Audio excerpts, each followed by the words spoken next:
Early this morning, Melbourne time, the Australian-born Mary Donaldson became Queen of Denmark as her husband Frederick replaced his mother to become King Frederik X. They sealed it with a kiss in front of a crowd estimated 100,000. The King got quite emotional, wiped away a tear, and he promised Danes to do what kings should do: unite. At blive en samlende konge er i morgen.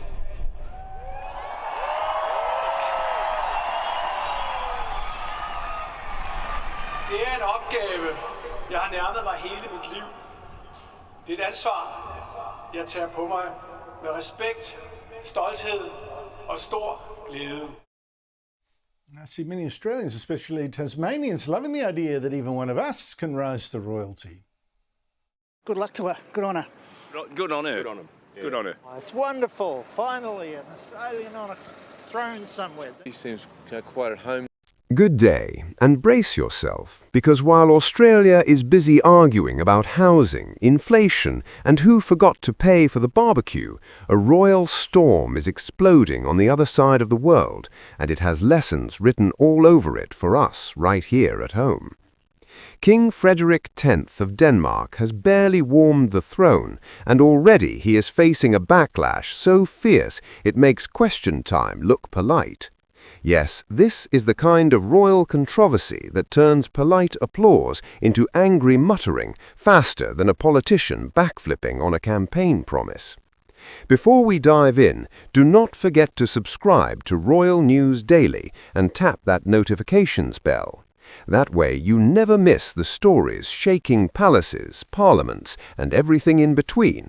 And trust me, this one is worth sticking around for. Now, let us talk about why King Frederick X is under fire. Denmark has long sold its monarchy as modern, modest, and refreshingly low drama. Think less gold-plated excess, more Scandinavian minimalism with a crown. But then came the king's recent decisions, and suddenly the fairy tale cracked. Changes to royal roles, spending questions, and a sense that tradition was being quietly shoved out the back door like last season's furniture have left many Danes furious. And when a country known for calm consensus starts sharpening its criticism, you know something has gone seriously wrong. Here's where it gets interesting for Australia. We love to tell ourselves we're relaxed, but scratch the surface, and we're deeply allergic to elites who appear out of touch.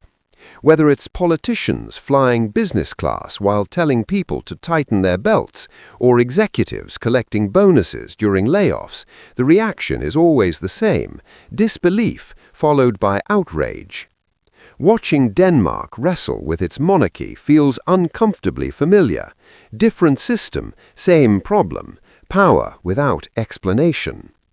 The king's defenders say he's modernizing, trimming excess, and preparing the monarchy for the future. Critics say it feels rushed, poorly communicated, and strangely arrogant. And that's the key word: communication. In politics, silence is never neutral. It's an invitation for everyone else to fill in the blanks, usually with the worst possible assumptions. King Frederick X may believe he is steering the ship calmly, but from the shore it looks like he forgot to tell anyone where they're going. This is where the pressure cooker really starts to whistle. In Denmark, the monarchy survives not by force, but by consent. The moment people feel excluded or dismissed, that consent begins to wobble. Sound familiar? Australia has been circling the republic debate for decades, like a mosquito that won't quite land. Every royal controversy overseas gives Republicans fresh ammunition and monarchists a headache. When foreign kings stumble, Australians take notes. Let's add another layer. Cost of living pressures are biting everywhere. When families are counting grocery items and skipping luxuries, even symbolic privilege becomes radioactive. It's not about the money alone, it's about optics. A king making sweeping changes without clear public buy-in feels to many like someone rearranging the deck chairs while everyone else is worried about staying afloat. And once that perception sets in, reversing it is harder than convincing Australians to agree on daylight saving. Now, pause for a moment, because here comes the uncomfortable truth. This isn't really about King Frederick X, it's about trust.